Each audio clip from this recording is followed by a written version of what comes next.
Hello and welcome to the championship finale of the Platinum Pilot Series Season 2. We have still got both championships to decide in this 8th and final race of what has been a fantastic season of competition so far. It was a little bit of late race drama that brought Miguel Almeida back into that comfy position at the front of the field as he leads the GT3 championship by 12 points over Rubens Lorente. But for Andre Rosa, he is only 7 points clear of his teammate Pedro Paquette, but if they do score even points tonight, he will still walk away with the championship. Qualifying has just about finished here at Daytona International Speedway, which is a fantastic final round for the championship. We're going to have a very quick look down the grid to let you all know how it's going to line up for the race tonight. Snatching that final pole position is Pedro Paquette for NGC by Rubis Gas, who gets his final shot at the championship off to a great start alongside teammate Andre Rosa in second place. But Mattia for Connection Lost Racing was able to get on that third place spot with Leandro Mendez rounding out your top 4 in LMP2. Alberto Garcia Blasco will start from the rear of the LMP2 field for XPD Endurance Solo. He's still got an outside shot at this one, but it's going to be very difficult for him to take that trophy here tonight. In GT3, Miguel Almeida is on that pole position for the class as he leads Rubens Lorente for XPD Racing, and Diogo Teodoro lining up third in class with Federico Faria just behind.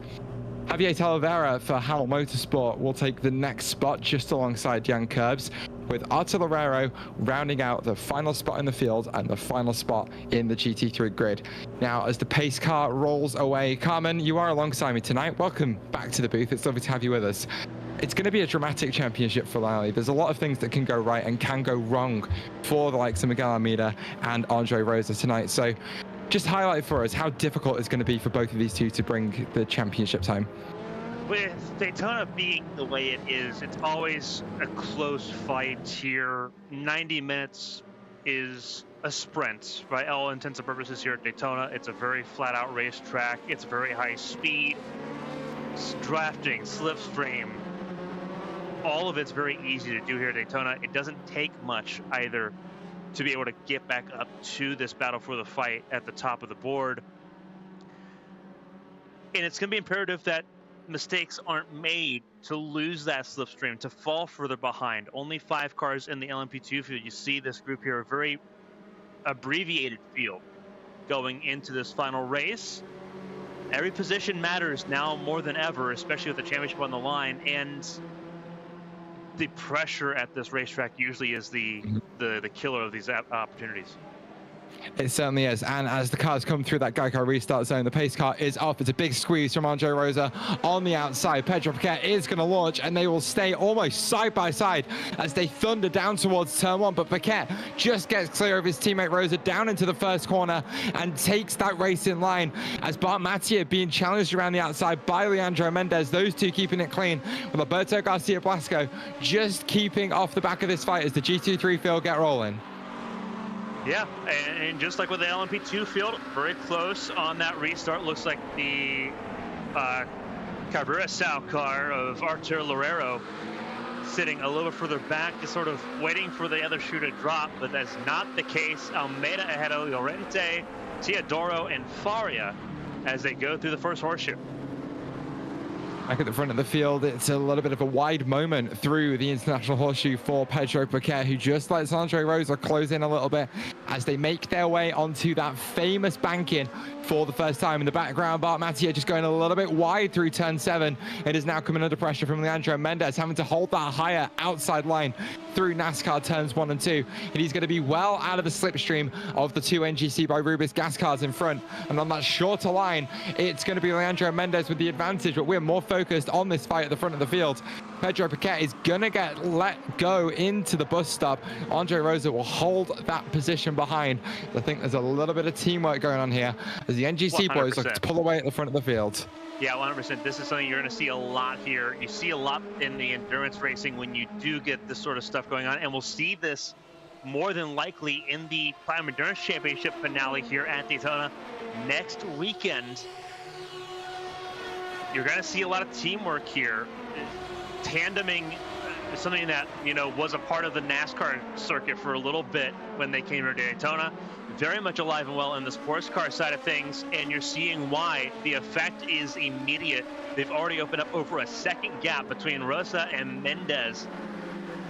And with NGC by Rubus Gas being the only team with more than one car in the LMP2 field right now, so important to get that put together. As you can see, Sonic Racing Team also trying something a little bit similar here, although a different approach with all those McLarens. One Sonic Racing Team car, the silver car of Teodoro, almost being eaten alive in the rest of the field.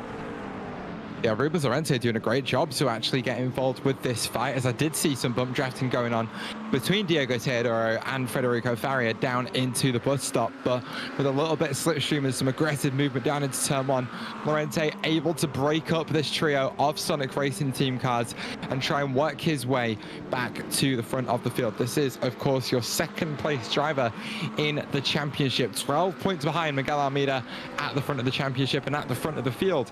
As it stands, it's going to take at least 12 points in differential in Rubens Llorente's favor to take that championship crown, and that's going to be very difficult to do when there are only 7 cars in the GT3 field.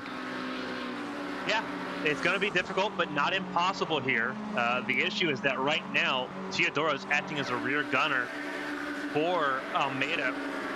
It is a 3-on-1 battle between Llorente and the Sonic Racing Team cars, as the Sonic Racing Team cars sit first, second, and fourth. Llorente sort of just having to be the David against Goliath in this fight right now.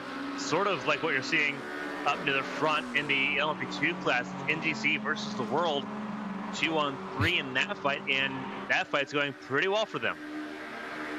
Yeah, Amity making a move on Rubens Llorente to get himself back up into his qualifying position of P3. These two have actually found themselves working together in the NASCAR corners on this circuit as they're trying to do what they can to try and get on the back of the NGC by Rubus Gas boys. But just in the GT3 Championship for a second, here are your implications. As much as Miguel Almeida currently leads the way, we know he's been prone to a couple of mistakes so far this season, and one of those could land him behind both of his teammates behind us. Llorente challenging around the outside of the first horseshoe on Diego Teodoro. He's going to snatch that inside line for turn 5. It's a big squeeze down into the kink. They are going to hold it side by side all the way through there as it turns to the inside in favor of Diego Teodoro, who's going to get that move back on Rubens Llorente, as it's McLaren versus McLaren and Teodoro coming out on top. Very tight fight there in the GT3s. Obviously, in the LMP2s to an extent, able to pull off that side by side through the kink between the horseshoes pretty evenly. The GT3s don't really do that so often here on iRacing. A little bit too bumpy in that kink to do that too awful much. But the GT3 is doing that just fine.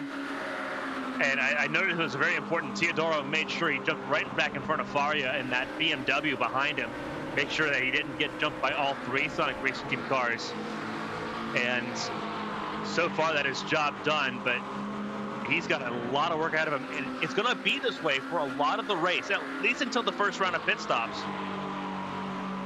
because it is so hard to break away from each other in this instance. You see, I have a little bit like a draft train.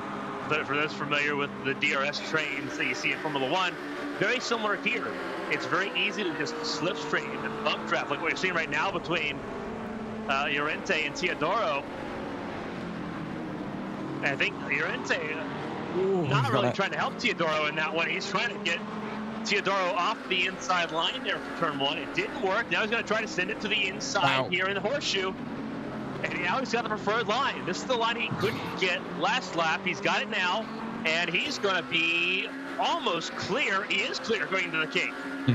Yeah, it's a great bit of driving from Llorente to take and snatch that inside line through turn 4. There's a little bit of bumping on the entrance to turn 6 as Diego Teodoro shifts Rubens Llorente off the road as he falls all the way down to 5th spot, and that moves him way out of championship contention. Remember, Llorente needs to win out here on track tonight, with Miguel Almeida down in 4th place at best. Anything else than that, the championship goes in Miguel Almeida's favor. But this is not a good start to that championship charge for Rubens Llorente, and I'm sure the stewards are going to have something to say about that after the race. Absolutely. This GT3 fight's not even close to over, despite how far back Llorente went position-wise. He is still very much in this draft train. It's Teodoro, Faria, Jan Korbs, and then you have Llorente, Talavera, and Lorero lining up there. Basically, everyone third on down on your screen in that battle for third in class. It's really for second in class behind Teodoro.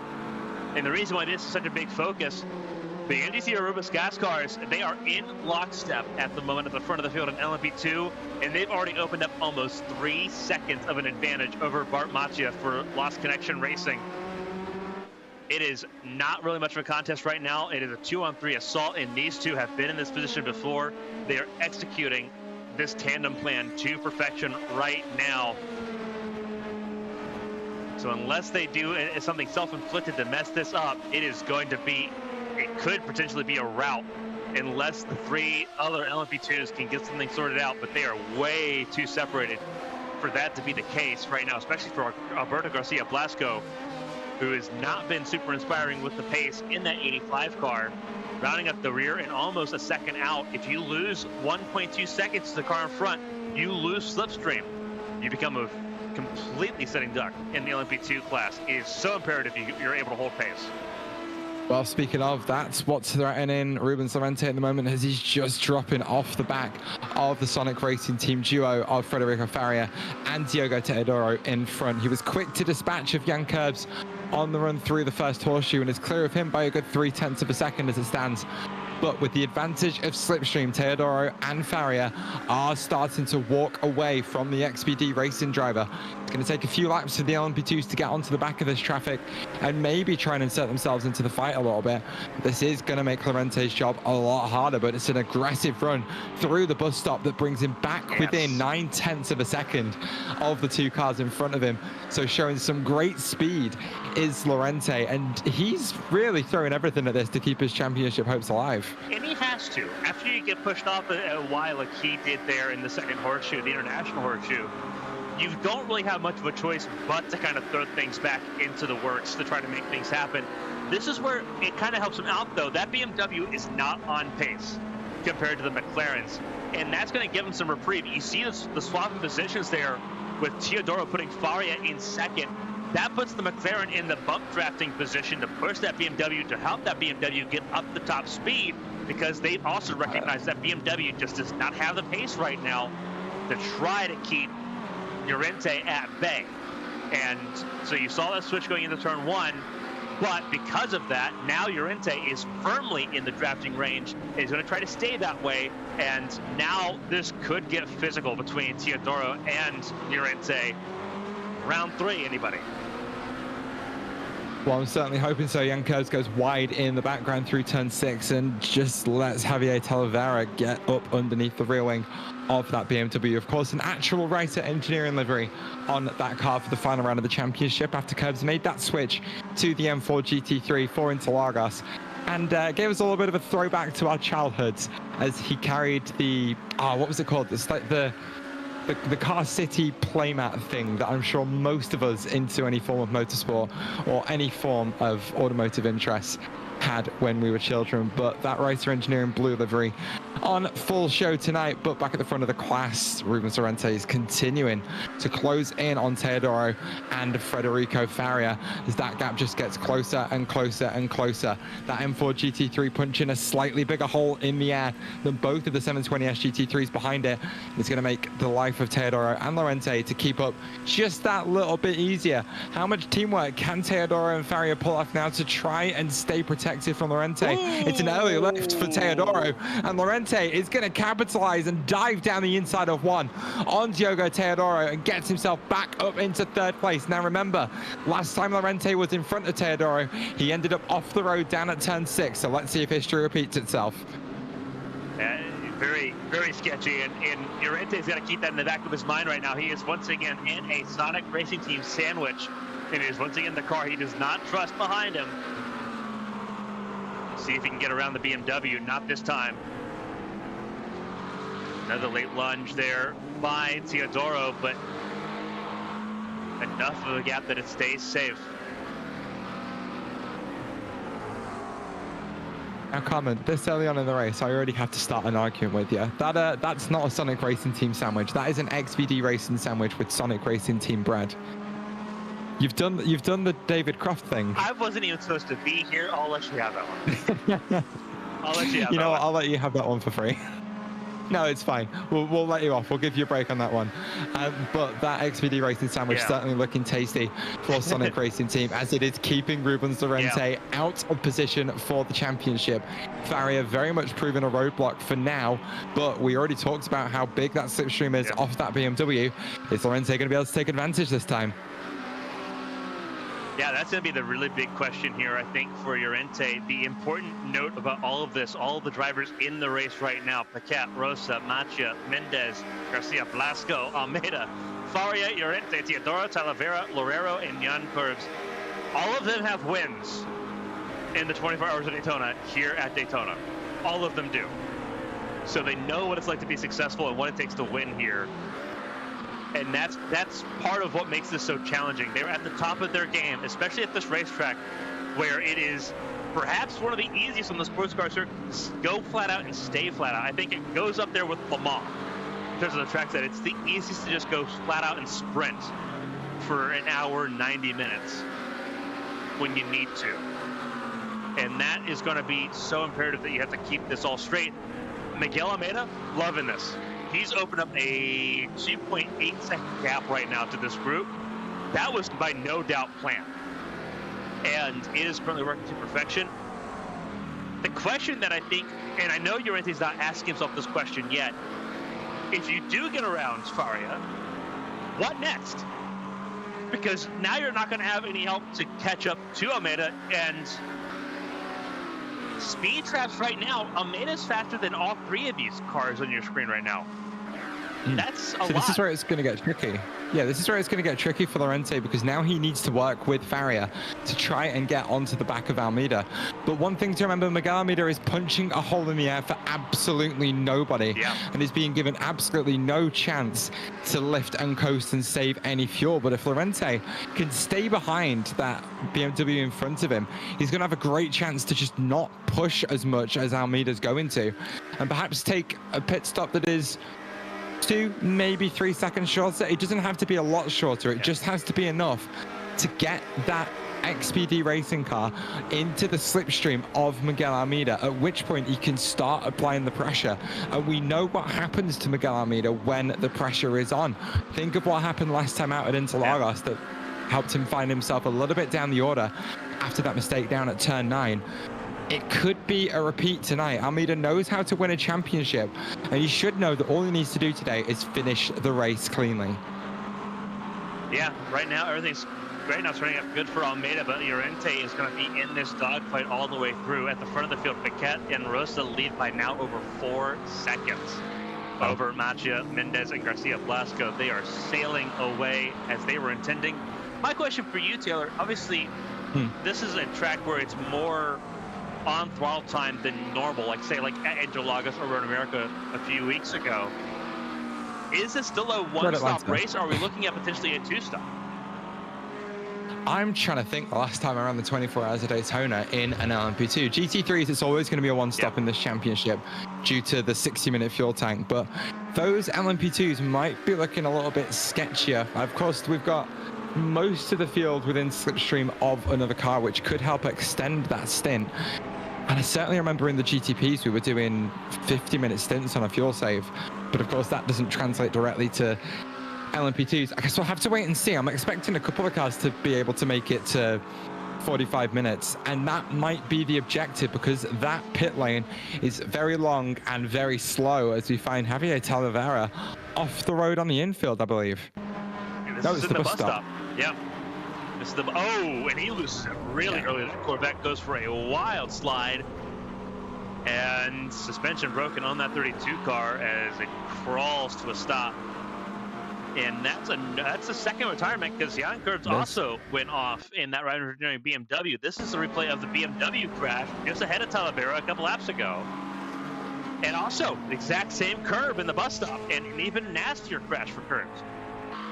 Yeah, Kev's finding himself out of the race really early in this one. I think only on lap 7 for him. But back in the GT3 fight, Lorente has actually found himself at the head of that little slipstream train. There's a big dive on the brakes from Federico Faria down into turn 6 as it brings Teodoro back into that fight as the McLaren looking for some overlap on the BMW in P3 right now. Both cars are going to slot back into position and get back in the slot for the slipstream on the run down towards the bus stop. But Federico Faria at the head of this pair, just not looking confident in handling that BMW, as he's already lost about half a second to a few tenths of a second to Rubens Lorente. But of course it's now that XPD racing car that's punching a hole in the air for the 2 Sonic Racing team cars behind. I think he noticed he was losing a bit too much time to Miguel Almeida and decided he wanted to try and get after it himself. Well, and here's the smart thing about what Lorente is doing right now. He can control his pace a lot better out front. He's not having to worry about checking up. Obviously, when you're in the slipstream here at Daytona and you go into like the bus stop, or if you go into turn 1, oftentimes you don't get to fully control your own braking zone. You sort of have to rely on the person in front of you if they are far enough out that you can't just make a pass already. Obviously, Lorente not able to have that patience. You see here with Faria going to the inside of turn 1 and over under. There you go. Oh. Really good move by Lorente here, and they're going to be that is such a sketchy place to be side by side. It doesn't matter what car you're in. And another more contact. Wow. This is bad. And yeah, Lorente, a little bit of contact there. Oh, no.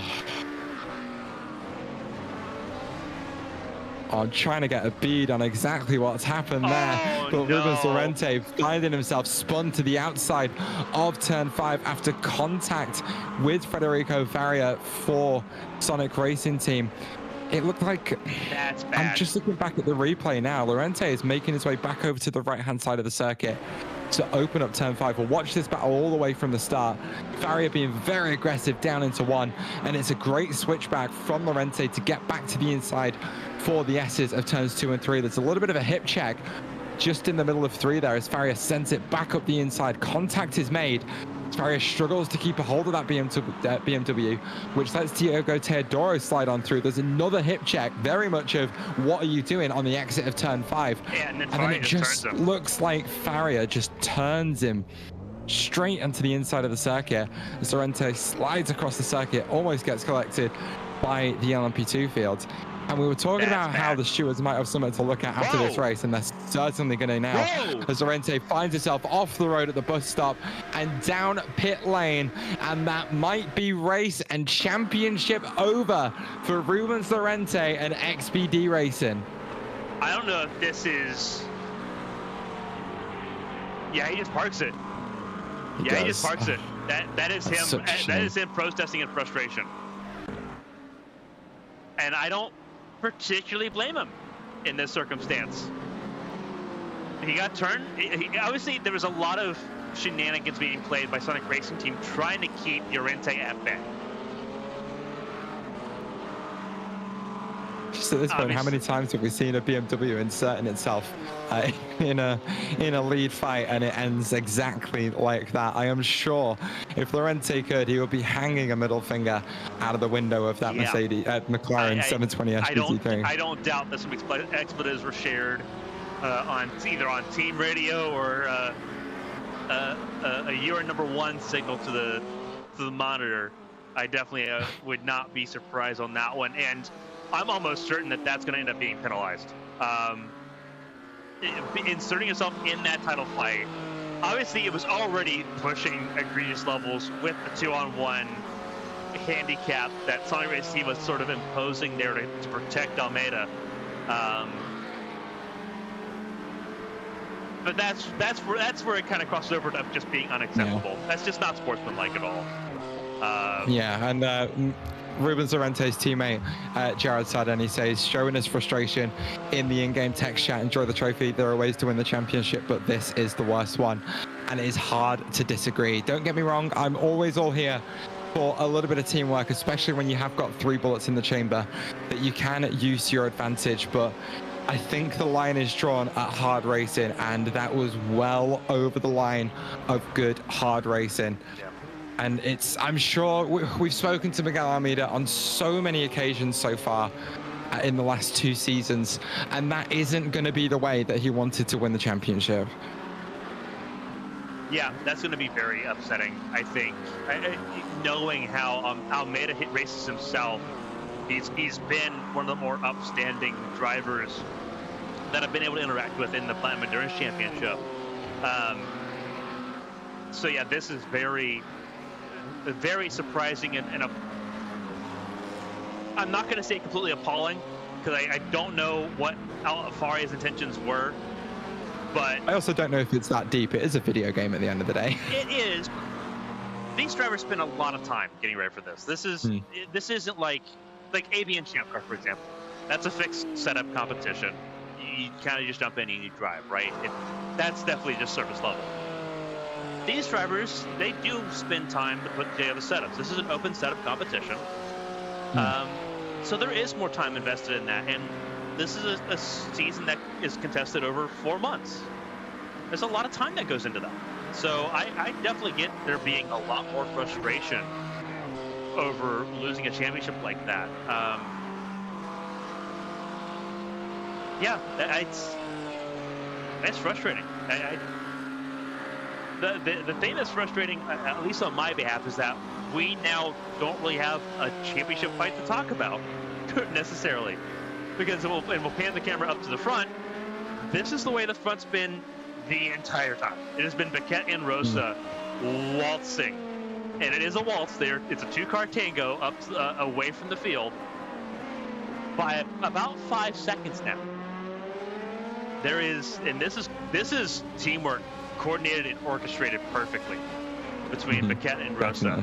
I'm actually surprised here. This makes me believe that this is a pretty easy one-stop for the LMP2s as well, because if there was a fuel concern, they would have swapped Rosa and Paquette at some point to give Paquette some time to save some fuel as well.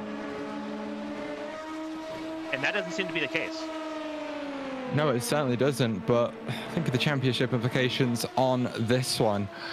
Oh, this is where it's going to get really interesting, because as it stands, if it finishes as it is, Pedro Paquette will take the championship on countback of wins. So as much as his teammate Andre Rosa is happy to sit behind him for now, for Rosa to win the championship, he really needs to get that extra win on the board. He is 7 points clear of Pedro Paquette coming into this race. But of course, with the current result putting them equal on points, Paquette having those 3 race wins to his name puts him in championship position. So perhaps the reason that we're not seeing any sort of switching from these two out on circuit is because Andre Rosa, as much as he's playing the team game by sitting behind his teammate, might be playing his own personal game of saving as much fuel as possible and trying to get clear of Paquette in the fuel stop. That's one thing I just noticed. Obviously, we're seeing the iRacing approved line through turn 1, which is going to aggravate me now that I've seen it in the LMP2s for the first time. Have you never seen it before? I have not.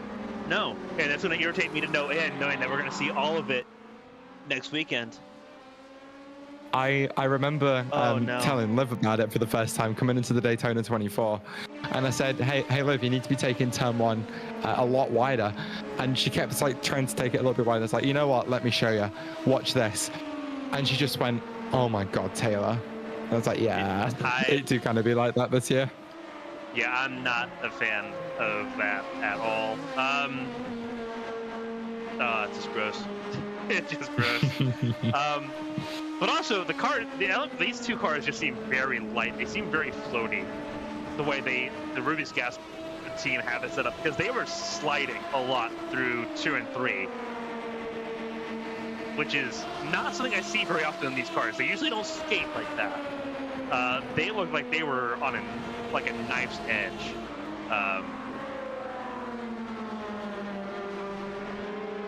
Well, I certainly wouldn't read into it. I wouldn't read into it too much. The iRacing replay system, of course, isn't a full one-to-one thing in terms of accuracy, but think about it this way. These guys, as much as they don't have a setup specific to Daytona yet, I know a few of the setup shops work a week ahead of the week we're currently in. So there will be some Le Mans setups out there. And surprisingly, you can set up a car very similarly for both tracks and it'll work quite well. That's why the LMDH LMH rule set works so well, because you have to keep the cars built and Daytona that need the same aero package as if they were going to race at the Circuit de la South. So you do get that nice little bit of balance between the two separate rule sets. But in that respect, a Le Mans setup can work at Daytona because you're on throttle for the same amount of time. You've got the same sort of demand from the corners. Like, you can almost compare the bus stop to the Porsche curves and compare the infield a bit to the likes of not Arnage, I want to say Mulsanne Corner, the chicanes in the backstretch, the runs through the first chicane. So as much as you've got a 9-mile track compared to something, oh, now I've got to do the conversion between kilometers and miles in my head, but to I want to say a 2 and a bit mile track, a 2.7 mile track, you'd think you'd have to set those two cars up very differently, but they are in fact very similar in terms of aero demand. And that's by no doubt by demand or by design. Well, I wouldn't go that far. These tracks were designed completely separately back in the time. For the regulations, I think it is. No, that's by design, yeah. But I think that's very much come of a happy coincidence of, again, both of these tracks that were developed in completely separate parts of the world, way before the internet, not too long after the telephone, that just require those same sort of demands. Again, is what lets the LMDH and LMH rule sets thrive so much. But again, is why these two will probably have a setup for this track. Kind of gets really close to that safer barrier out of getting back on the leaderboard. I've noticed that he runs a really wide line, whereas Ross is a lot more conserved on that. That being said, no, Bart Matchia just set his personal best, but it's still about 2.5 tenths shy of the tandem at the front of the LMP2 field. I was like, well, maybe the connection loss racing car is catching up. Nope. 6.7 seconds now the gap. It is not a close fight at the moment for connection loss racing. He's just kind of a passenger hoping to be the last one on the podium. Well, someone who is starting to catch up, Alberto Garcia Blasco has finally made his way past Alejandro Mendez and has moved his way up into 4th position in LMP2 and is really starting to hound the rear end of Bart Mattia deep in that slipstream, only half a second back on the connection loss racing driver as they make their way down into turn 1 for only the 19th time so far this race. We're already 19 laps into this race too. That's wild. Yeah, it's gone quite quick, hasn't it? Well, we say it's gone by quite quick. I think it's just these cars are a lot quicker than I remember them being, because we're only 30 minutes in. That's a third of the race gone. That's ages in. Time's flying. Compared to how the rest of my day has been, it feels like everything has slowed down. I'm sorry, Carmen. But now Amity is leading by 2.3 seconds over Teodoro. Still haven't got anything from the incident between Llorente and Faria yet. So Faria still sits in 3rd, pending any adjustments that are made there. And it is not really a close fight between Faria and Arturo Loureiro, who is now the last running GT3 car in the field. So it's 3 McLarens and a BMW that's left in GT3. It's been very attrition-based already in that class that was already pretty well abbreviated.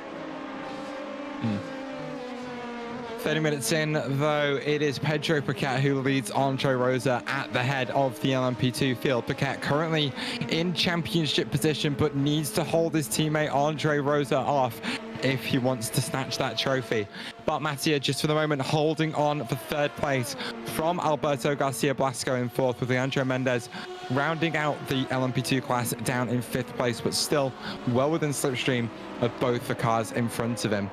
In GT3, as it stands, Miguel Almeida taking home that championship here tonight, as his championship rival Rubens Llorente was helped off the road by Sonic Racing Team teammate Federico Faria in the BMW down in P3. 2nd place currently is Diogo Teodoro in that second Sonic Racing Team McLaren with Artillero, as Carmen said, the last GT3 running. So there are still a couple of really close fights out there on track as Diogo Teodoro is starting to close the gap on Miguel Almeida. So perhaps these two now thinking is the time to do a little bit of teamwork, save some fuel on both cars and keep that final pit stop as short as possible. But in this fight in LMP2, Mattia and Blasco and Mendes, to a certain extent, not holding back at all. Yeah, I mean, there's nothing for them to lose either. But one thing I just noticed here is that they have gained a little bit of time on the front group here. Paquette's last time a 137.96. That is compared to a 137.5 and a 137.4. So something's happened. Paquette's lost a decent amount of time over the last couple laps for that gap to come down to 5.7 seconds. And here you go once again. I think I know how to read this. I think Paquette is trying to let Andre Rosa through, which is why we've seen this slight drop in pace from both of the lead cars. Not going. Rosa is not going. He is right up the chuff of Paquette. Look at the last lap times. All the way Those last lap yeah. times just went insanely quick. 136.8 for Rosa, wow. 136.9 for Paquette. That makes sense. Rosa slipstreaming off of Paquette. Rosa will have the faster lap time. So maybe these two were getting themselves in a position to really start some aggressive bump drafting, or maybe there is some gamesmanship being played on both of the parts of both of these drivers. For me, I certainly hope it's that second one, because I would love to see a proper teammate scrap at the end of this one. And I think Andre Rosa arguably putting himself in the best spot as it stands. I certainly hope he's got a fuel calculator on with him, because if he can go a lap or two longer than his teammate Pedro Paquette, that only fuel stop in the race, which it might be, is going to be so much shorter. But in this fight for P3, Alberto Garcia Blasco continues to close in on Bart Mattia, and at the moment it looks like a matter of when, not if. This is sort of where things get a little bit more tricky. Obviously, you look at this fight here, they're battling for third. What car is going to put you in the best spot to try to close in on the race leaders? If you can. Personally, I would do what they're doing. If you know that they're bump drafting, bump draft. But I said it easier said than done. I know that these cars, if they're not set up right, don't bump draft. And look at how much they bottom out in the corners, too. Look at all those sparks. These cars are not stable in the corners at all. Every time you hit the corners, it just bottoms out and you lose grip in the process. It's wild. Mm-hmm.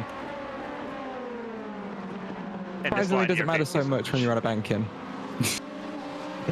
You might have to get over it, Carmen, because we are going to see it for the next 55 minutes as these cars continue to lap around Daytona International Speedway. I'm not so worried about that one. Obviously, we're not worried about, we're only worried about, what, 7 cars, 8 cars? Oh, 9 cars. I was wrong all the way. I'm more worried about the potential 50-car field in 10 days? Yeah, it's going to be great, honestly. I'm so looking forward to watching that. It's going to be GTP, all 19, 20 of them, and then a bunch of GT3s. So many GT3s. Oh. Yeah, it's going to be great. Honestly, it's going to be absolutely beautiful chaos, because the best part about that line being fastest is it does allow someone to just send one up the inside and snatch the apex off you. And there's absolutely nothing you can do about it. You have to let them have it, which is what makes it kind of a little bit fun that that's the fastest line. I sense a lot of I sense a lot of calamity in the PEC finale with that. I think they call it good hard racing. I have enough good hard racing in my life, thank you.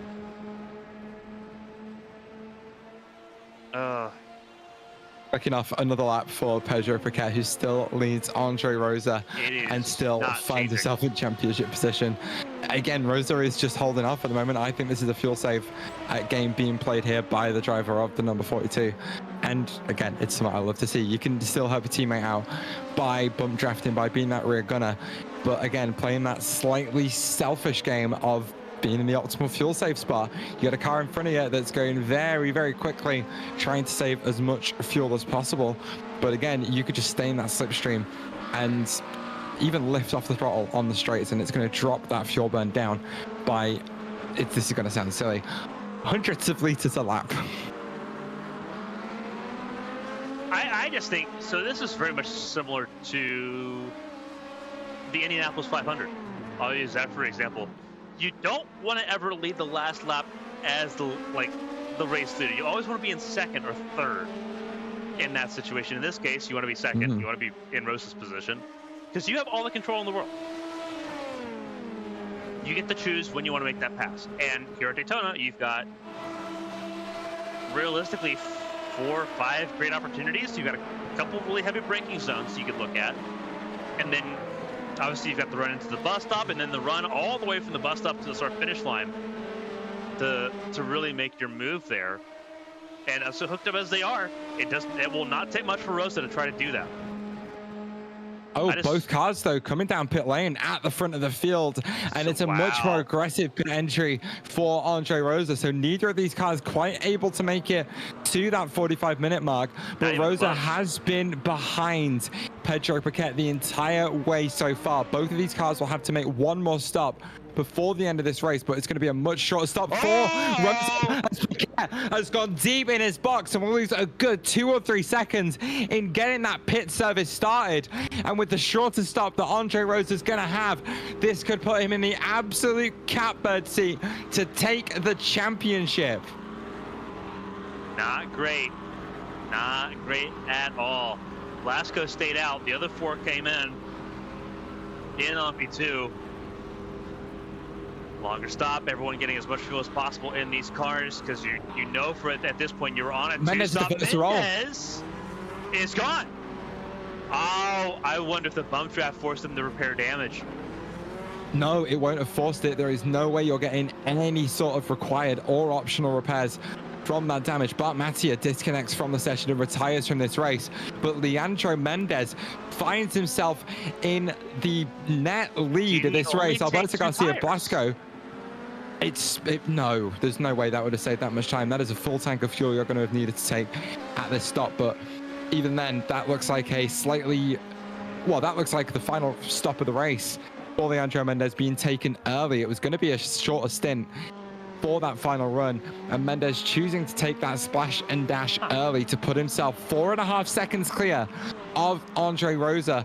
And this still puts the championship in Rosa's hands and still makes it more difficult for Pedro Paquette to close that gap. As actually Mendez just found his way off the road down at turn 6, and it puts Andre Rosa back at the front of the field with a 1.7 second gap between himself and Mendez. Pedro Paquette, though, 3.7 seconds off the lead of this race. Yeah, Blasco coming down pit lane here, so he will relinquish the race lead. Lorero also down pit lane, so the first GT3 to come down pit lane has taken place. This seems pretty cut and dry, all things concerned, as Rosa now goes through the last couple of corners here on his way back to the start finish line. Are we going to see a little bit of strategy game from Blasco? Will he take that short stop like Leandro Mendez did in the first round of pit stops? Only time will tell. Andre Rosa closing in on the start finish line and closing in on the lead of this race. Blasco gets rolling as Rosa's going to be well clear by the time they get through turn 1, as this pit lane speed limit lasts a lot longer than it used to, makes its way all the way around the first corner, which is of course a much safer option.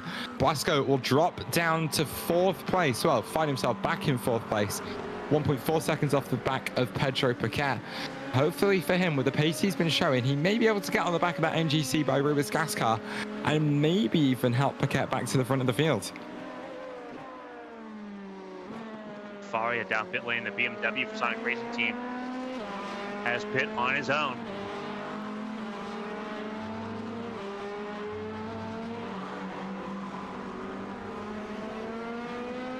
As Rosa leads now.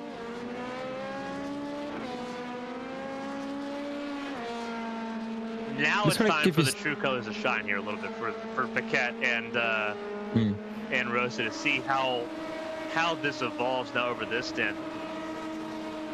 well, these two can't fuel save anymore. They're not going to have the slipstream and bump drafting advantage that they did in that first stint. But let me paint a bit of a picture for you as to just how much quicker through that pit cycle Andre Rosa and Leandro Mendez is. Of course, Mendez finding himself down in second after coming out of the pit box a good 4 or so seconds in the lead, because he was stationary in his box for 16 seconds shorter than Pedro Piquet, who was in his box 3 seconds shorter than Andre Rosa. But of course, that gap between those two is more highlighted by the extra 4 seconds on pit lane by Pedro Piquet, who found himself going deep in his pit box and having to reverse back into that before the pit service started, which is where he lost the majority of his time. But in that fight for P2, Piquet is starting to close in on Leandro Mendez. And here's a bit of a question mark. What do you do if you're Piquet? Do you go into that behind bump draft position and try to push Leandro Mendez along and improve the lap time so you both make your way up to the lead of the race? Or does Piquet trust his pace enough to get clear of the Sonic Racing Team car and then run off after his teammate? You need a little bit of help, I think. I think I would have to hypothesize that you have the same setup in that car for both the 42 and the 43, and that makes life a lot more difficult trying to catch up like one-on-one. The thing about Daytona is that as much as everyone runs Daytona all the time, especially in the sports car world, it's so hard to gain that time, and you're not going to force Rosa to make a mistake unless you're on him. You've got to use the only other tool at your disposal, which is slipstream. You're always faster in a draft than you are alone. You have to sort of leverage that and hope that's enough. Like, the question is whether or not Mendez has the car underneath of him to make that work, but you don't know until you try it. So I think it's something you got to gamble on. That was a little bit of a jump scare by Loureiro. Yeah, Laura, just having a little bit of a moment there that may have made things a little bit easier for Pedro Piquet to get onto the rear wing of that LMP2 in front. That lead is starting to thin for Andre Rosa, though, as it drops under 4 seconds, as it seems like having Pedro Piquet off his rear wing is giving Leandro Mendez a little bit of a hurry up as he's starting to push on a little bit. Diego Teodoro, Federico Farrier will find himself in the way of this fight for P2, and will mean that Mendez just has to check up through turn 7 as he sends himself wide onto a very slippery racing surface, which again gives Piquet a good chance to close that gap down a little bit more. But of course, being separated by the GT3 will delay how that slipstream affects that P3 car, make it a little bit more difficult on this run down to the bus stop.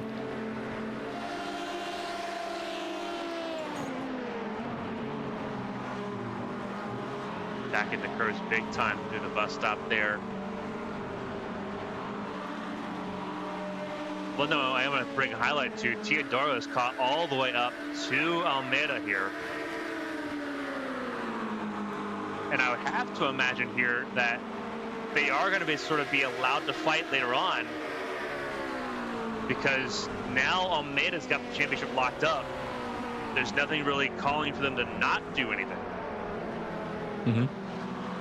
At least I would imagine. They may just play it safe anyway.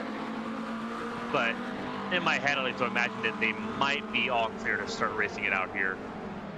Once the remaining GTPs are GTPs, I'm already in endurance championship mode. Once the remaining LMP2s get through.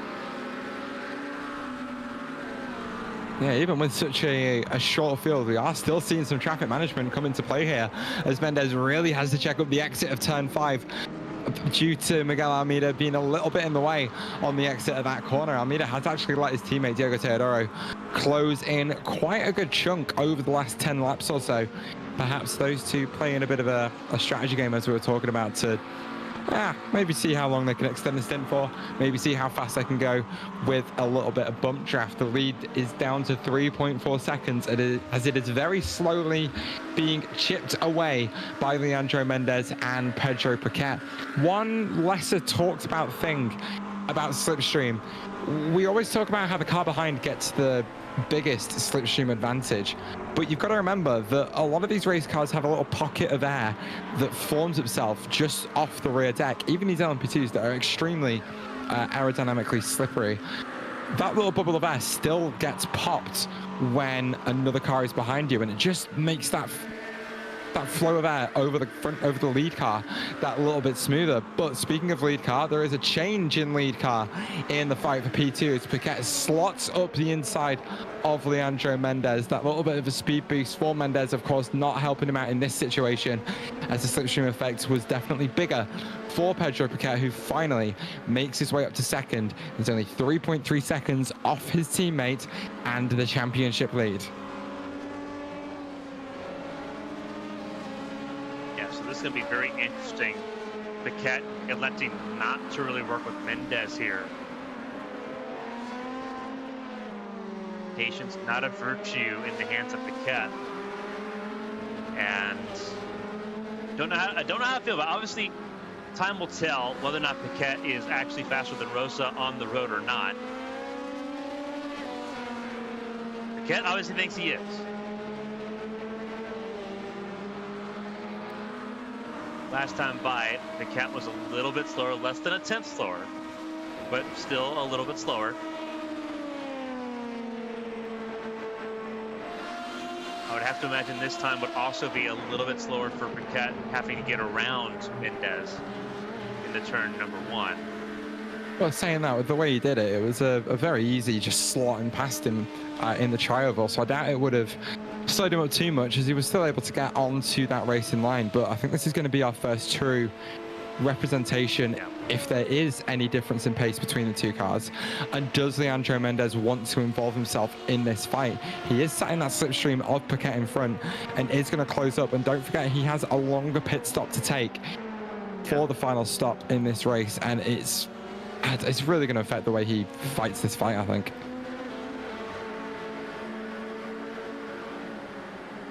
Last time around, it looks like Piquet was a little bit quicker than Rosa.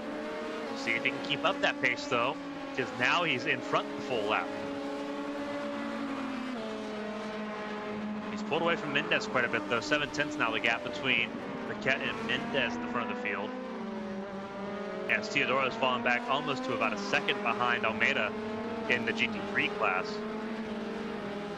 So as clearly as that battle came to be, it is gone for the time being. But even then, just 7/10 of a second separating the lead cars in GT3. So Teodoro showing a turn of pace here at Daytona, but Almeida having a very strong middle sector every single lap, just keeping his teammate at arm's length the entire way. Of course, Teodoro is having that chance to save a little bit of fuel in the slipstream of his teammate and maybe pull something off in the pit stop. Almeida letting Teodoro close up might end up being a strategic error in terms of coming out of the pit stop cycle in the lead of this race. But I guess time will tell us. We're only about 10 minutes or so away from the round of GT3 pit stops. To my understanding, all the GT3s have already made a pit stop. Almeida pit on lap 24. No, you're right. I'm blind. So I think they're good to the end. They just made their stop really early. No, they definitely did. So this should be a fight straight to the end of this race. Unless at some point Platinum have dropped a fuel tank limit change on us. I certainly haven't spotted that in the rules, but certainly a possibility. We'll keep an eye on that one, but I certainly don't expect that to have changed. These cars should be going all the way to the end of the race from here, having stopped only a few laps or so ago, splitting that race right down the middle, as we've seen on so many occasions so far this championship. Gap is closing between Piquet and Rosa. It's now at almost an even 3 seconds between Rosa and Piquet. Last time around for Rosa, 1:37.65. It was a 1:37.43 for Piquet. Notably, Mendez also going faster, 1:37.3. Of course, Mendez with the advantage of that slipstream, just being pulled along a little bit by Piquet, who cuts all of four of the apexes of the bus stop very, very aggressively and gained a good chunk of time on his teammate in the lead of this race. He was 0.2 of a second faster last time by, but the NGC by Rubus Gas cars are making their way around to the start finish line to click off another lap. We'll compare their lap times as Andre Rosa breaks the beam for a 1 minute 37.543 as Paquette follows him through 0.2 of a second faster. So that gap is coming down, and it is fast enough to bring Paquette back into that fight. Yeah, now Paquette's biggest concern now is going to be that last pit stop that's coming up, because they do have another pit stop coming in. Paquette's got to really nail it, because he does. The only reason he's in this hole is because he overshot his box. Had he not overshot his box, the extra couple seconds he spent on pit lane just getting fuel wouldn't have been as bad. Yeah, it certainly would have been a change of position between the two cars at the front of the field, but not a change of position by 4 seconds or so. Yeah, it would have been himself a lot of work to do. Yeah. It would have only been a 2-second swing. He would have been well in the slipstream still.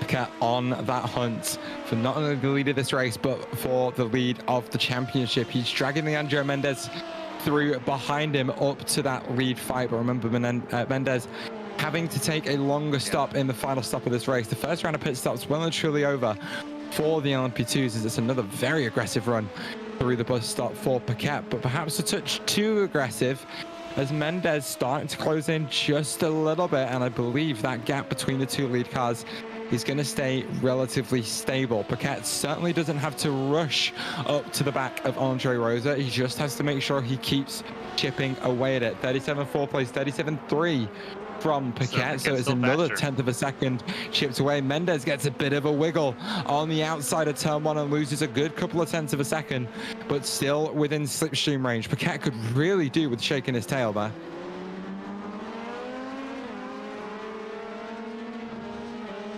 I don't think Paquette's really worried about Mendez being behind him at all.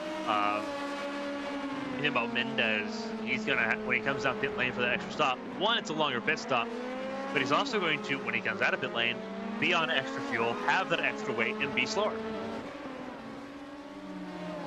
Yeah, one thing to think about as well is with the amount of extra time that Mendez is going to have to stop for, he may actually find himself behind Alberto Garcia Blasco down in P4. The gap between those two, it's only 10 and a bit seconds, and he was down pit lane, Mendez was down pit lane for, let's have a look, do some quick maths, 17 seconds less time than Pedro Paquette in that first pit stop.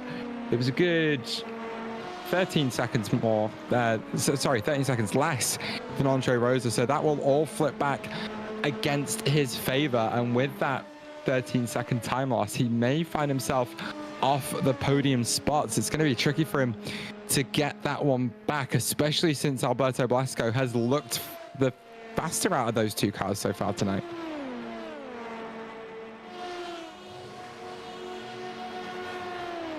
Obviously, it's interesting because Mendez has the fastest lap compared to Blasco, but obviously he just set that a couple laps ago. That 137.13 by Mendez being set behind one of the faster cars in the field here.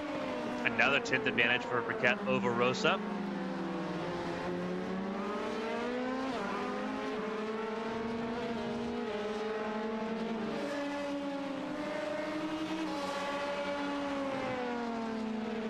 Yeah, this is an interesting game of cat and mouse that we're seeing here at the front of the field. In the GP3 field, not so interesting. Obviously, Teodoro and Almeida sitting within half a second of each other right now. It is them on an island over their BMW driving teammate of Federico Faria. But this is quite orchestrated. Now that they've gotten to this point in situation, they've been about half a second for about the last 6 laps. There's not been a lot of urgency by Teodoro to get around Almeida. And I would have to imagine as long as Faria can stay about 3 seconds plus ahead of Lorero, if they can hold this station all the way through the rest of the race, there might be a formation finish for this team at the end.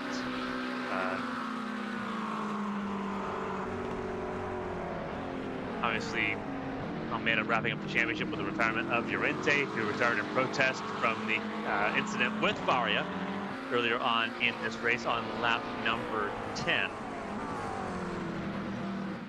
Might be able to get a replay up of that just to, as a reminder of one of the most dramatic moments, not only of the season, but of this race so far, to show what has put Miguel Almeida very comfortably in the lead of that championship and practically decided the championship in this race. Here is that replay for you. Just again, as a reminder, it was a great little scrap between Rubens Llorente and Federico Farias, just sent it to the inside of turn one. These two flying very clean, very fair through the first corner. Llorente gets clear as they run through turns 2 and 3, and it's a big dive up the inside for Farias. Just loses control of it on the brakes. I don't think this is the lap. This is the lap before, where it all happens. Yeah. So we're one lap just before. We're not missing anything right now, so we're up this race. But this is important context too, because this was a 2-on-1 fight, as it had been the entire run-up to the race earlier. It had been Llorente versus Teodoro and versus Faria, because there had already been a run-in at this point with Teodoro, the other McLaren, where Llorente had been forced wide in the International Horseshoe and dropped down to 5th.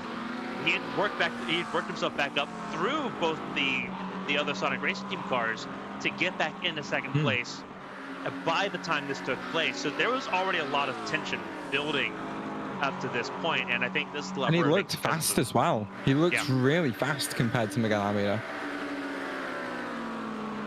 I don't know if he looked fast because that he was that fast, or if it was because he was having to battle and work so much harder than Almeida was at this particular point in time, because it was, I mean, it was a treat. We had it for a very brief part of the race, less than 15 minutes, but it was a wild start for obviously Llorente, and it ends up in a heartbreaking fashion here. And I think we're gonna get a good look at it here, because that BMW taking all the advantage of that slipstream down the front straightaway into turn 1. Here we go.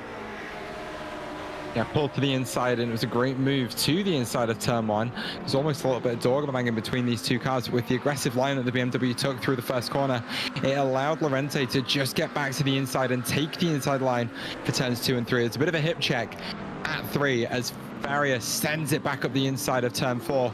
It allows what's his face, Diego Teodoro to squeeze through.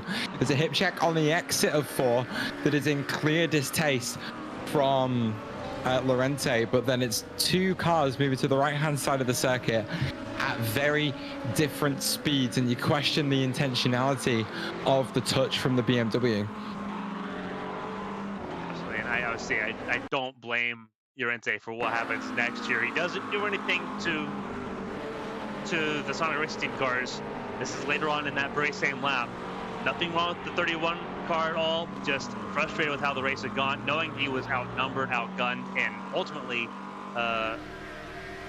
treated in an unsportsmanlike fashion there by at least one of those Sonic Racing Team cars, letting them just park it up and save us frustration for another day. Yeah, I think that we had seen some really good hard fair racing between all three of those guys, Llorente, Faria, Teodoro, that looked like it was going to go all race long, and that breakaway from Llorente looks like it might have turned into something, and it was a great move up the inside of 1 for Faria to get his car back in position in second place. Then it just kind of all collapsed in that run through turns 2 and 3 and down into 4. Just frustrations boiling over for both drivers, I think there. It's safe to say it was both drivers, and I don't think Llorente was entirely innocent in that entire incident, because even though this is virtual racing and there are no actual lives at risk, the one thing that you don't do is use your car as a weapon, and he did on the exit of 4. He dodged the BMW, and that would have, of course, set Faria off and might have been what caused that aggressive move to the right hand side of the circuit and caused the contacts. And I believe Llorente did that purely in reaction to Faria setting it up the inside, but also then just parking the bus in the first horseshoe right beforehand. Yeah, very, very very messy. We'll go with that word. But that is, as we've seen, especially over the last couple of years, that is quintessential sports car racing now. If you got a team car advantage, you're going to use it. And BMW's been a big component of that at Daytona. Daytona and Daytona's the big one. I was saying, wasn't Laguna Seca? No, Laguna Seca was not BMW. That was BMW just driving themselves off the racetrack. I feel like something happened at Sebring as well, where the Corvettes and BMWs are going at it again, no? I don't remember. I know there's another incident this year. I just don't remember what the class was, where it was a kind of a 2-on-1 battle. It was Long Beach. Oh, there you go. It was Long Beach. It was a BMW breaking the rear end of a Corvette yet again with contact. It was at the hairpin at Long Beach with a Corvette going around the outside of the BMW. And just a little bit of contact front to rear, ripped the rear end off the Z06 GT3, and again caused another one of the same incident. 60 minutes gone, 62.5 minutes gone in this race. Andre Rosa still finds himself clear at the front of the field. Pedro Piquet struggling to find any pace in the latter phase of the stint and hanging about 2.5 seconds off that overall race lead and off championship position. For him, Alberto Garcia Blasco 12.5 seconds off the race lead, finds himself up in third place after Leandro Mendez come down pit lane for the final time on that much longer stop, 1 minute and 4 seconds down pit lane this time. This is your top three in GT3, led by your GT3 champion 2 seasons in a row of Miguel Almeida, that leads his Sonic Racing Team teammates of Diogo Teodoro and Federico Faria through the next half an hour to what will be another formation flying finish for Sonic Racing Team. 2 races in a row, they'll have locked up a top 3 if it stays as it is.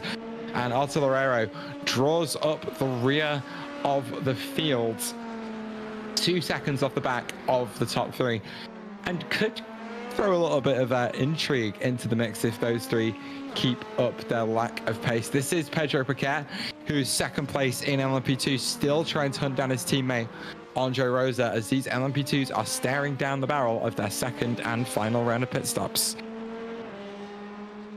Now, Leandro Mendez, we knew he was going to have to make a pit stop earlier. He has made that pit stop now, so he is now 4th place, and we'll see how the overlap cuts out with Garcia Blasco, and in comparison to Paquette, who he was right on the tail of when he came down pit lane. We don't expect him to be really in the range of Paquette with that longer pit stop. That being said, Mendez still a shorter pit stop than everyone else's last pit stop. Only 33 seconds a pit stop for Mendez. Obviously, you look at the race leaders, 40 seconds to 42 seconds was where they were last time. We expect that they'll have a shorter pit stop, but that might be a little bit different. Rosa comes down pit lane now, and as does Paquette. So money stops here. And we expect Blasco might go an extra lap longer. He did last time. And he will again. So Blasco will re-inherit the race lead once more and break up the monotony in the LMP2 classes. Rosa comes to his box.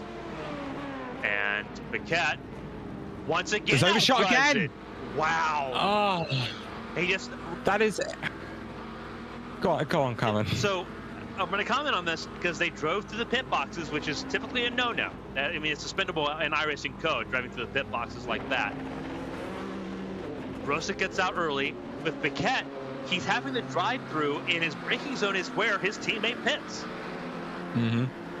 That's the tricky bit. It's really tricky, and that's the downside of trying to get that extra time by not using the proper pit protocols.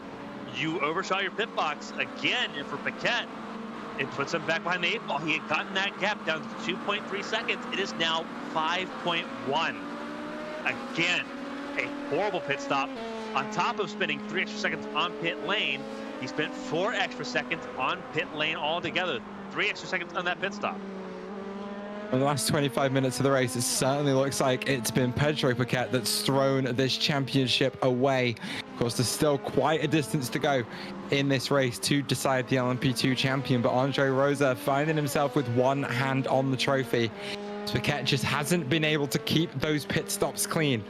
Daytona, a bit of a unique situation in terms of pit stops in sports cars. as it's probably the fastest pit lane speed limit in the entirety of sim racing. You'll find the tracks that sports cars go to, you're looking at 60, 70, 80 kilometers an hour, with Daytona being 88 kilometers an hour, which doesn't look like that big a difference on paper. But an extra 8 kilometers an hour can add a good 10, 15, 20 meters to your braking for the pit box. And if you've been used to braking at a certain point when the spotter's calling out the countdown, you have to learn to back that up. And it doesn't look like Pedro Piquet did that sort of practice in the hour and a half they got before this race. And that might be the thing that's cost him. It very well could be the thing that's cost him here. Obviously, he's going to now have to try to push like mad to try to make up all this lost time. It's all over to do again, and now you know there's a finite in. You've got 23 minutes to try to reel in 5 seconds of pace. He works so hard just to cut in 2 seconds. It's going to be very hard to do for Piquet here. He's got to, it needs to be more than just a tenth a lap at this point. It cannot be a tenth a lap here. Right now, thankfully, right now for Piquet, it looks like it is more than a tenth a second. Or a tenth a lap. Goodness.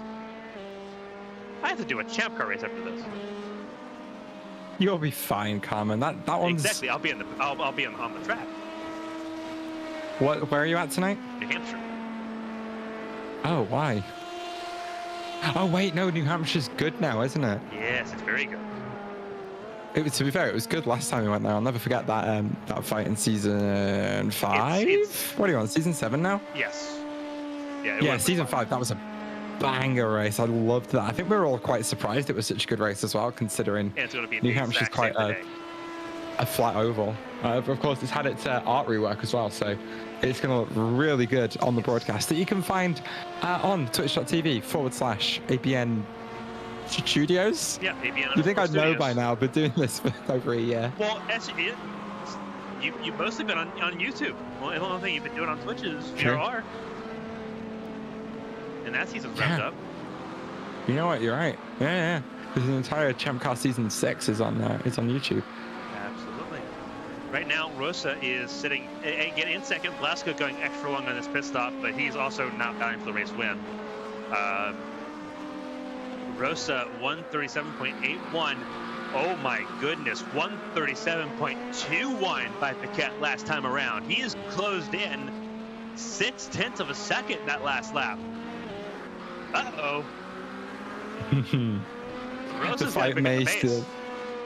Yeah, the fight is still maybe well and truly on between these two in that championship battle. The gap now down to 4 seconds. It's not quite enough to get Piquet there and in the slipstream yet.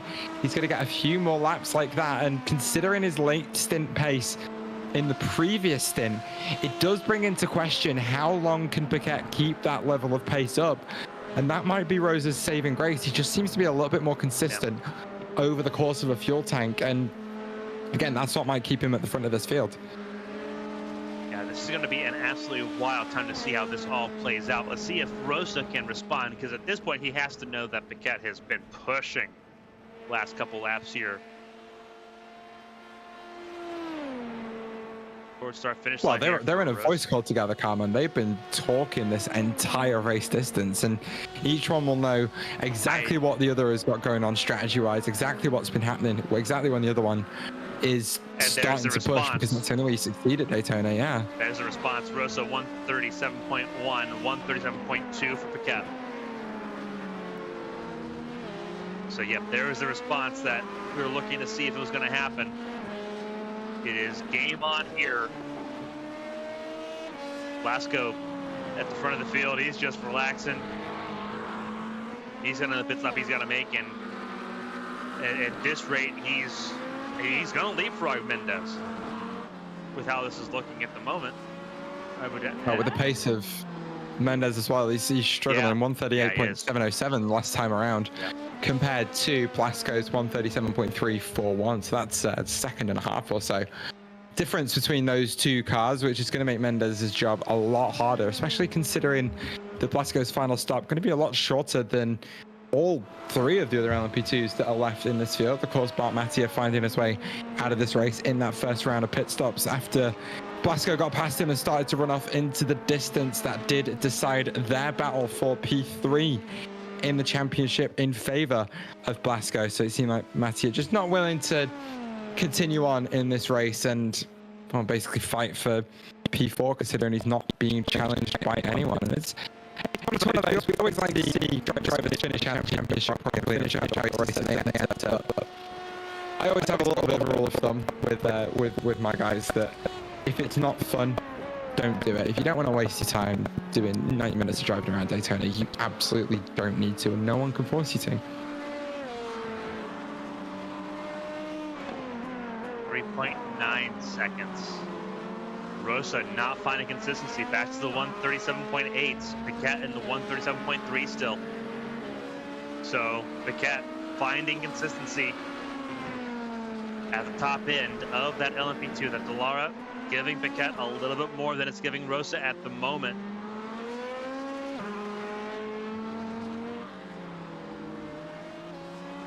He just needs to get within about a second. As I mentioned at the top of the broadcast, 1.2 is the magic number. If you can get to that magic number, then you're pretty well set and ready to go. Gives you a pretty interesting fight going forward. But you got to get there. Yeah, and that's always the difficult bit. Piquet just isn't making that sort of progress that he needs right now, as his teammate found a couple of tenths of a second on him just last lap, and that trend almost looks set to continue for the rest of this race as that gap just stabilizes. And as much as the sort of pace advantage that Piquet needs might only be relatively small in the grand scheme of things, every time he doesn't hit that gain on his teammate, it actually bumps the amount that he needs to gain on the next X number of laps up by a little bit more. Then if he doesn't do that, it's a little bit more. If he doesn't do that, it's a little bit more and a little bit more and a little bit more, until he finds maybe he's going to get 1 second a lap in the final 3 of this race, as we are getting towards the final 12 laps of this one. And again, 3.5 seconds. You'll find that's only a couple of tenths of a second at the moment, but as those laps tick off, those 2 tenths of a second grow and grow and grow. Again, that number he needs to get to be able to get slipstream on his teammate here is 1.2. He gets within that, he's got himself an opportunity. He just needs to get there before the white flag lap. That's the big and crucial part of this. Importantly, both of them not catching up really to Garcia Blasco. That gap's also stabilized out. So very interesting that Garcia Blasco's also found his way to equalize his pace with the championship contenders. Again, Blasco has a pit stop to make here, so he's not in the running unless he's found a second fuel tank all of a sudden, somehow. Imagine. Now that would be one way of cheating at an I oval. would like the 85 car to technical inspection, please, and not the IndyCar technical inspection. Thank you. Yeah, I love how both of our brains went to exactly the same thing. As soon as the mere thought of cheating came to mind. Of course, we are talking about the whole Penske cheating scandal that's going on over in Indianapolis in real life at the moment, as it's been found they've been filling the gap on the attenuator for at least the last 2 years, which is certainly a bit of a failure on IndyCar's technical inspection part. But I think the thing that makes that worse is it's a Penske-owned team, a Penske-owned track, and a Penske-owned series. Yeah, it gets even funnier when you realize that cheating scandal. I know we're off topic for a little bit, but we're kind of waiting for the gaps to close down because there's nowhere. There wasn't a performance advantage for it. It was purely for cosmetics.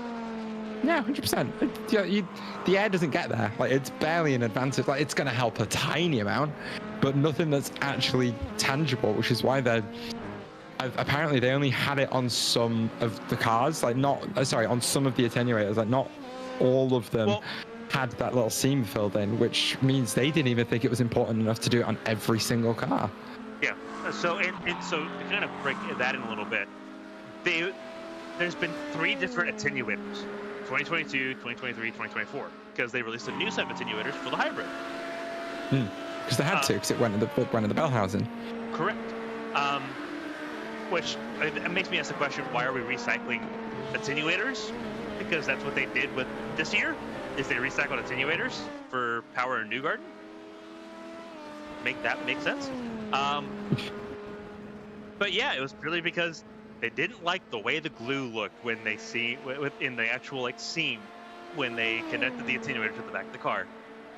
It provided no logistical value to those cars other than it doesn't look ugly at the back of the car, because why are we taking pictures of the gearbox of all things? But either way, Team Penske's no longer championship contenders because they fired all three of their top guys. That's the funniest part. I cannot wait for all three of them to go to McLaren or Ganassi. Or go to split between McLaren and Ganassi. Of course, whilst we've been on Aircom, and they apparently Doug Bowles has. This is getting very off topic. We'll get back on topic for the final 10 minutes of the race, we promise. But this is pretty big news and stuff that I'm sure a lot of people listening are going to be interested in. But Doug Bowles has made a pretty bold statement that he is looking to try and organize separate from Penske Entertainment and make sure there isn't any more of that crossover, any more of that, because at the end of the day, he's kind of the big boss of IndyCar, and he doesn't want his championship brought into disrepute by one of the team owners owning the championship. So we'll see exactly what happens there in the future and how that one gets resolved. But back to the racing for a second. Alberto Blasco makes his way down pit lane for the final time. He will finally relinquish that lead to Andre Rosa, who finds himself clear of his teammate and championship rival Pedro Piquet by 3.8 seconds as we close in on the final 11 minutes of the final race of the championship. Blasco down pit lane as the final piece of the jigsaw we were waiting to see happen here. And as you mentioned, now it's incremental gains that you need to have way more of at this stanza of the race with less than 12 minutes to go. It's not looking good for Pedro Piquet, and it firmly lies on 2 botched pit stops for the 43 car tonight. It is firmly on those 2 botched pit stops, both of them for the same reason, rolling too far through. Yeah, I think Piquet was feeling the pressure, certainly in that first round of pit stops, that Andre Rosa had that slightly shorter refuel. Of course, being in the slipstream for so long, he was 2 seconds less time in that pit box, which gave him that advantage over Piquet. So Piquet feeling like he has to push the braking zone to try and gain some of that time back into the pit box. Just couldn't quite make it work and went deep of the box, found himself behind Leandro Mendez, who found himself in the lead of the race, but after a mistake at turn 7 dropped behind Andre Rosa. Piquet then had to fight his way through Mendez and then find more time on pit lane yet again, once again feeling that pressure and just crumbling under it a little bit and losing even more time to Andre Rosa. And Rosa now very comfortable at the front of the field, 3.7 seconds. Again, does not seem super set to really close in 2 tenths that time around. 137.3 versus 137.1. But you need a lot more than just a couple tenths a lap here. Laps are running out quickly. You've got maybe 6-7 laps to go here at this point with 10 laps to go, or 10 minutes to go. Goodness. Almeida comes down pit lane again. Yeah, that's actually very interesting and extremely unexpected. We expect these cars to be able to go a full 24 laps on a tank of fuels. There was only that many left in the race. So trying to look at his pit stop times compared to his teammate, but of course that data has been wiped now. I don't know if Teodoro and Faria are going to make their way down pit lane. Lorero has come down the lane again, 6 or so laps ago. This is something to keep an eye on. Maybe GT3 is just a little bit short on fuel here today. I wonder if this is letting his teammates have a chance to battle for the race win. Maybe, but you don't have to do that by coming down pit lane, surely. I think it's more making it not look super obvious. Not doing the whole Ferrari at Austria 2002 thing. That's first thing that comes to mind when I think is like, oh wow, Almeida slowing, he's slowing, because he was pulling away from both these drivers pretty easily. I think him being like, oh, I was a couple laps short on fuel, kind of a graceful approach, let his teammates battle for one. Which, I mean, I respect it. I respect the hustle. I've done it before.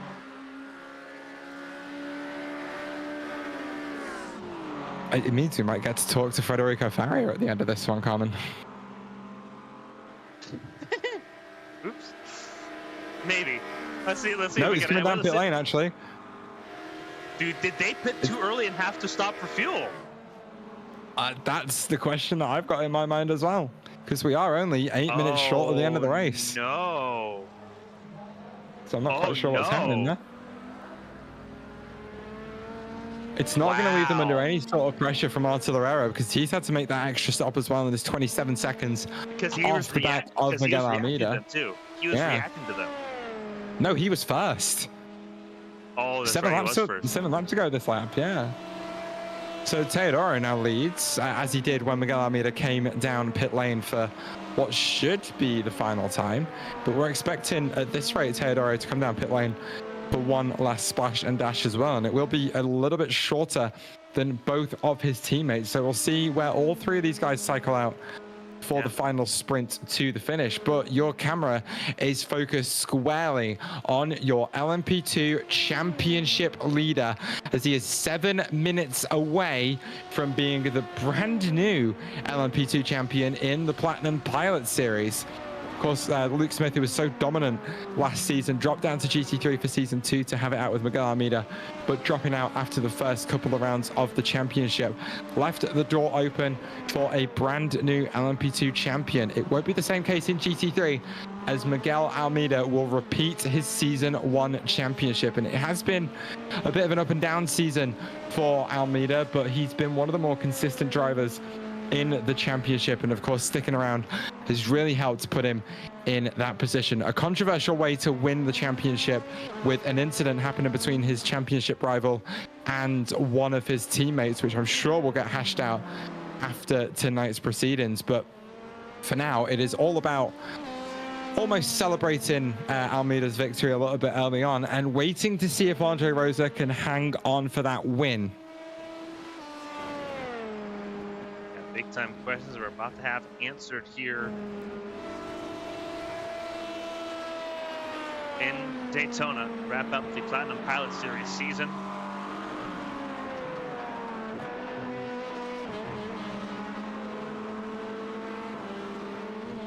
.6 seconds. The gap has stabilized here. Rosa actually going a little bit faster here. Back into the 136s. Teodoro still not come down pit lane.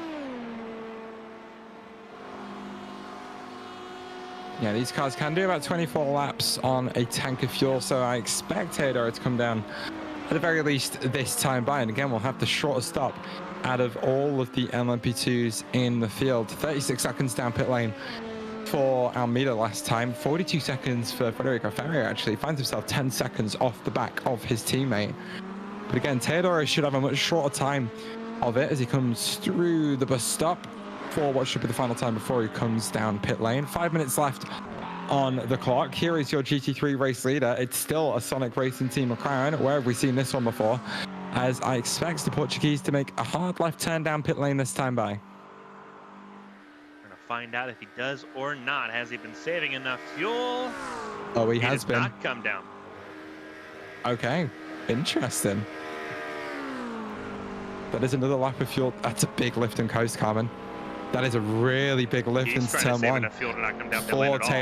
Yeah, I am wondering if we can get a cheeky onboard shot of Teodoro into the bus stop and through on the run to turn 1 to really see what the sort of fuel save is. Here we are then on board with your GT3 race leader on potentially a bit of a fuel save to try and get himself to the end of this race. 145.1 last time around to Almeida's 144.4. Not quite a second a lap faster it's only 0.7 of a second or so, and that isn't enough for Almeida to catch up. But we don't know how much extra fuel saving Teodoro is going to do as he makes his way to the end of the infield and onto the banking for the 49th time in this race. It's going to be full throttle all the way through turn 7. So he makes his way to the bus stop, which again is going to be a potential fuel saving opportunity, and we'll see how aggressive that fuel save is going to be.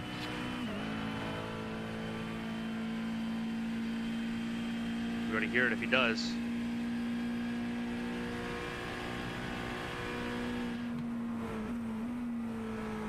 Not so aggressive into the bus stop, you know. But again, the part where I heard it the biggest was down into turn 1. See on the screen it doesn't do much to save fuel in iRacing. It's a lot more about throttle position. It's why lifting off, just sort of like lifting off the throttle a little bit when you're in slipstream under the car is one of the best ways to. Yeah, I know. I think he tried to do it into turn 1, maybe trying to shorten his pit stop a little bit over Miguel Almeida. We'll drive through all those pit boxes and take a little bit of a splash and dash within the final 3 minutes of this race. Almeida about 12 seconds off the back of him as that gap slowly counts down. This has just come off oval turn 4 as he's making his way across that start finish line. Teodoro just about gets rolling yet again, but I think it's going to be a good chunk of time loss to Almeida. Makes his way through turn 1 at speed compared to Teodoro on the pit lane speed limiter on the inside line. So Almeida makes his way back to the front of the field and the lead of this race. Teodoro slots back into second, and 4.5 seconds off the back of that, Federico Faria in the Sonic Racing Team BMW in 3rd place. And we're looking at about 2 more laps to run here in Daytona here. 1 minute 37 seconds even for Rosa last time by. He'll get to the white flag with less than 30 seconds left to go in regulation. But we'll see the white flag next time by, unless he can somehow teleport and do a lap in less than 20 seconds. Andre Rosa then in the lead of the LMP2 class and your overall race lead, finding himself in championship position as we do make our way towards that white flag. And it's been a race where all he's had to do is not set a foot wrong compared to his teammate Pedro Paquette, who had it all to lose at the front of the field. In that first stint was in championship position for himself, but 2 mistakes down pit lane meant he really had to put the work in to try and close that gap. Rosa's going to find a bit of traffic through the bus stop, but it isn't going to be enough to put him under threat from Pedro Paquette, who's just made his way through the bus stop now. And as the sun rises over Daytona, Andre Rosa makes his way towards the start-finish line as the sun will set on this race and on this championship, as we are on the verge of crowning a brand new LMP2 champion. 1 lap to go. White flag in the air for Andre Rosa and the rest of the field around him. 3.4 seconds. He held off the onslaught. It was the pit stops that mattered the most. There was 2 of them. Rosa nailed both those pit stops. Paquette did not. Rosa entered with the championship lead in hand, and that's how he will leave things if things stay set over these next 3 miles.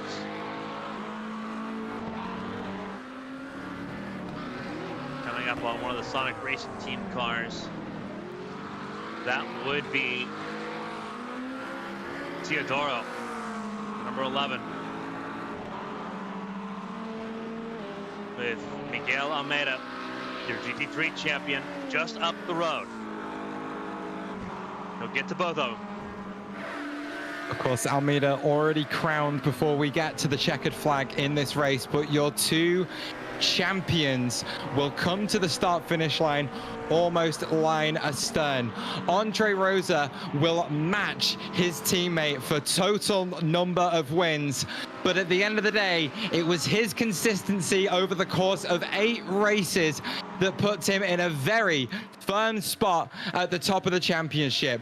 He did not set a foot wrong all day long, and Andre Rosa for NGC is your Daytona winner and your LMP2 champion. And the applause keeps coming in.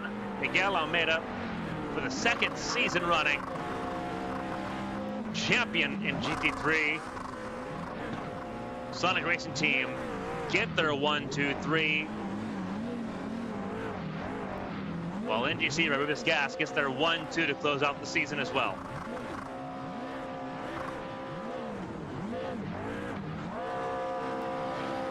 And it is Burnout Central in turn 1.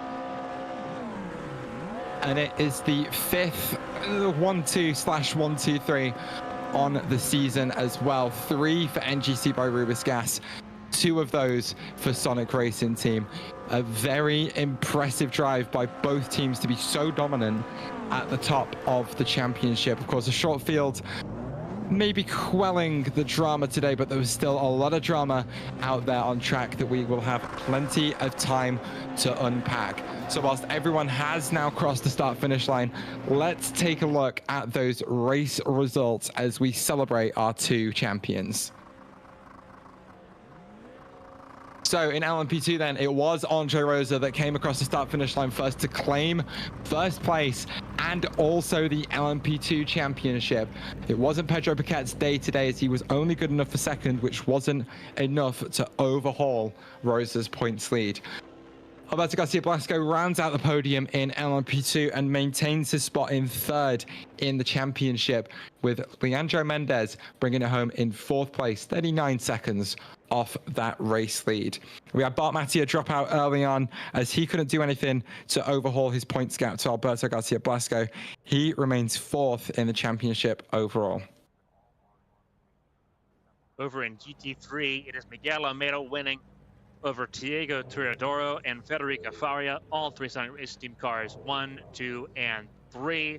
Despite the fuel scare at the end, pretty well line astern there for Almeida. It is a 2nd championship in the class on the run. A phenomenal performance in a season that he started behind the 8 ball in. Did not look comfortable to start off this season. Had to really find form late on in the season, found that form, and took off like a rocket ship as the season went through and closed out here in Daytona. Obviously, the controversy between the contact with Federica Faria and Ruben Llorente early on in this race, something that I'm sure will be addressed in time, but obviously it will not affect Miguel Almeida's standing. Miguel Almeida, champion of GT3 in a comfortable fashion. And for Sonic Racing Team, it locks up a perfect podium for that team to close out Season 2. Well, of course, before we get to all that, rightfully so, we are going to get to celebrate your race winner and your LMP2 season champion, Andre Rosa. Andre, all looked a little bit maybe shaky at the start of the race there, not finding yourself quite in position. But I think you played quite a smart game on that fuel save in the first stint. That fuel stop was 2 seconds shorter than your teammate Pedro Paquette. But of course, it was those 2 misses of the pit box that really helped put you in a comfortable spot come the end of this race. Yeah, for sure. I mean, Paquette was just the faster man today. I was just trying to keep up with him in the slipstream. I managed to do that, saved a bit of fuel. And then it just overshot the pit lane 2 times, and that was it, basically. But yeah, really good race.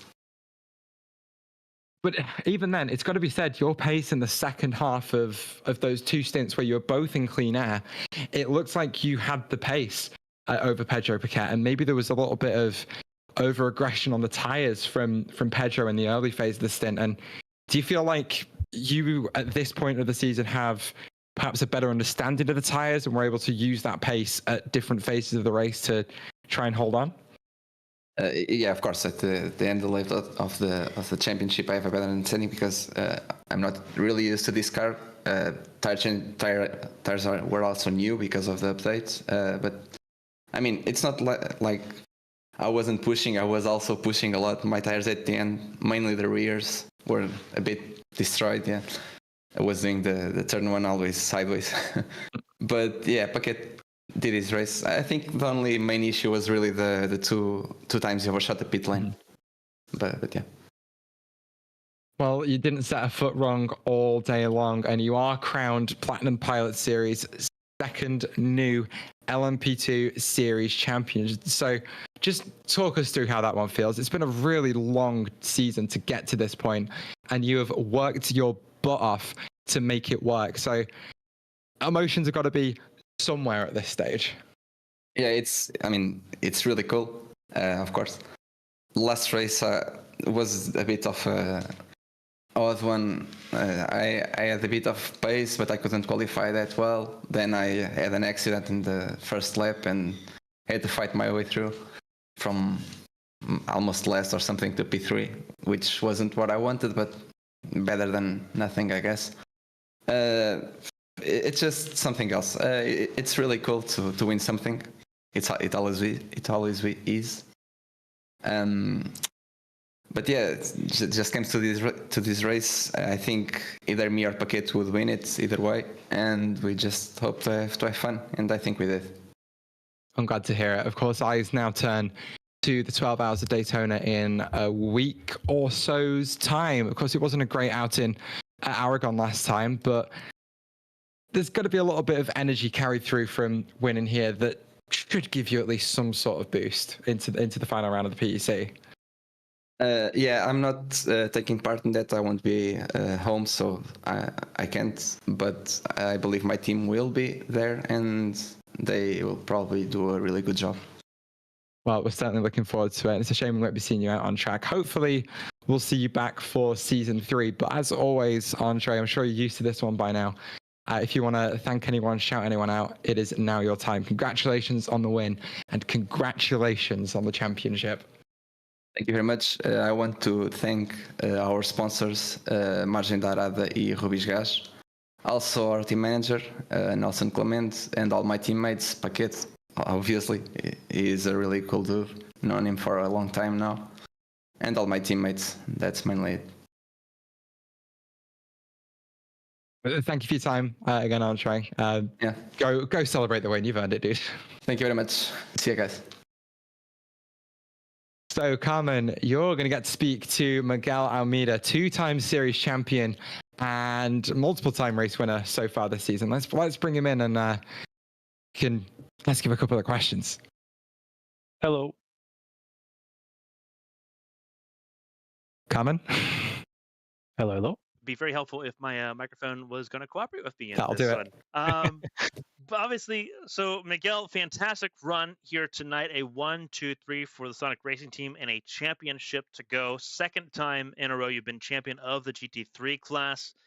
Walk us through that. I mean, the team result couldn't be much more perfect. A 1-2-3 to wrap up the season. Walk us through all that. Yeah, so big race because in Interlagos my wheel decided to die, so I wasn't able to finish as strongly as I wanted. So having a strong result here was crucial to close up the championship.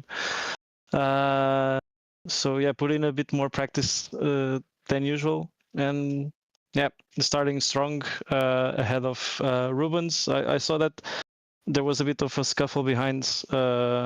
Not sure what happened yet, still looking into it, but I was looking forward to the race with them. They looked pretty fast as well.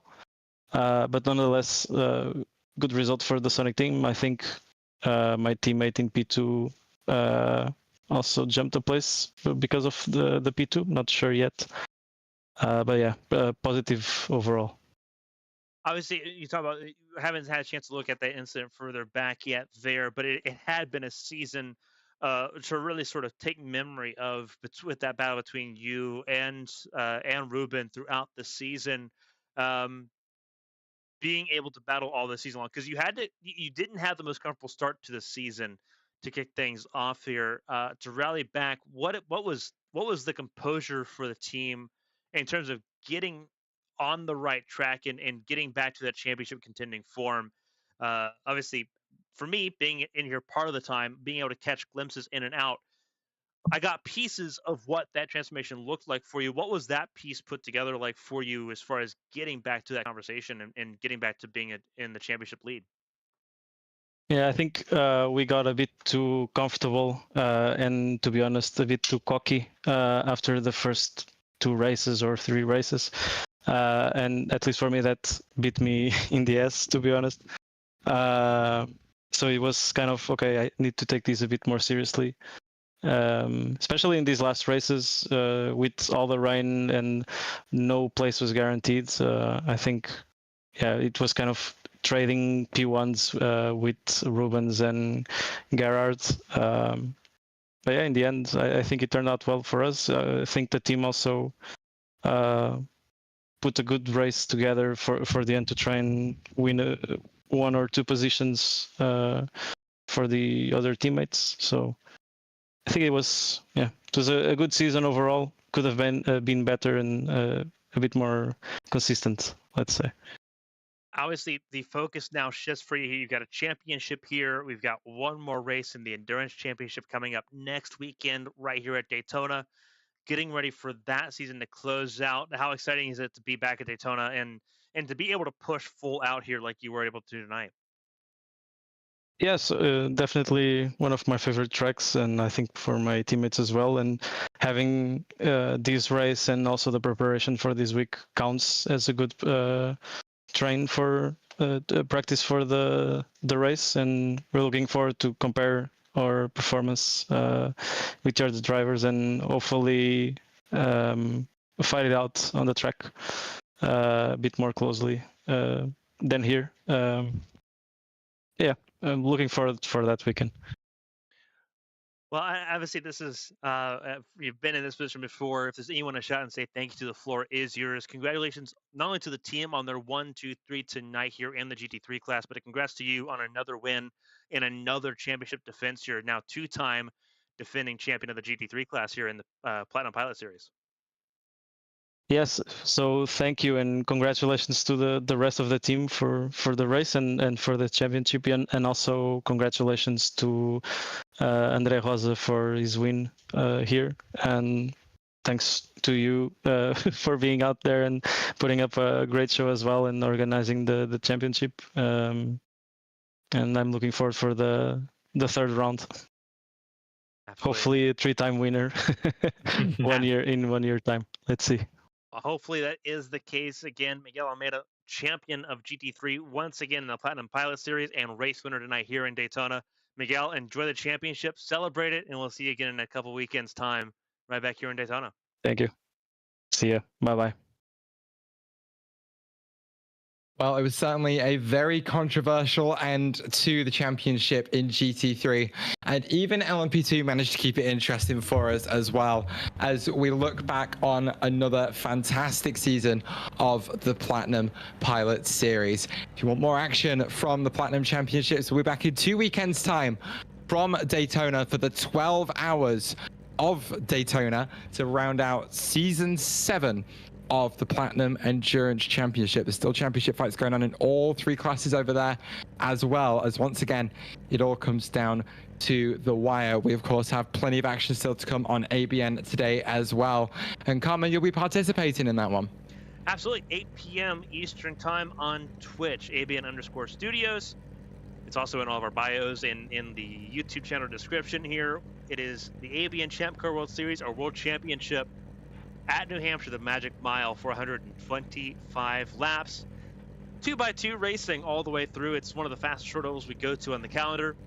We're excited to be back there in New Hampshire. Again, that's 8 p.m. Eastern, 5 p.m. Pacific, there on Twitch. It's going to be an absolute blast. I didn't get to be a part of many of these races this season, but a lot of fun. Thank you for having me, and thank you, Taylor, for walking me through this, because I was not prepared in the slightest, but we still have a couple more sports car races to do this month, so let's end it with a bang.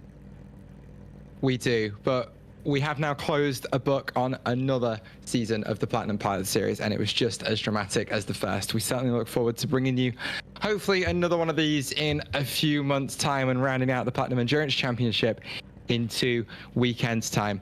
Thank you once again for joining us for the final round of this season. What can I say besides it's been a pleasure to bring you all these series and all these races for 8 wonderful rounds yet again, and I certainly look forward to the next 8. So from me, from Carmen, from Amity, from Liv, who have all brought you at least some of the action from the Platinum Pilot Series, it is thank you for tuning in and a farewell for now. We will see you next time.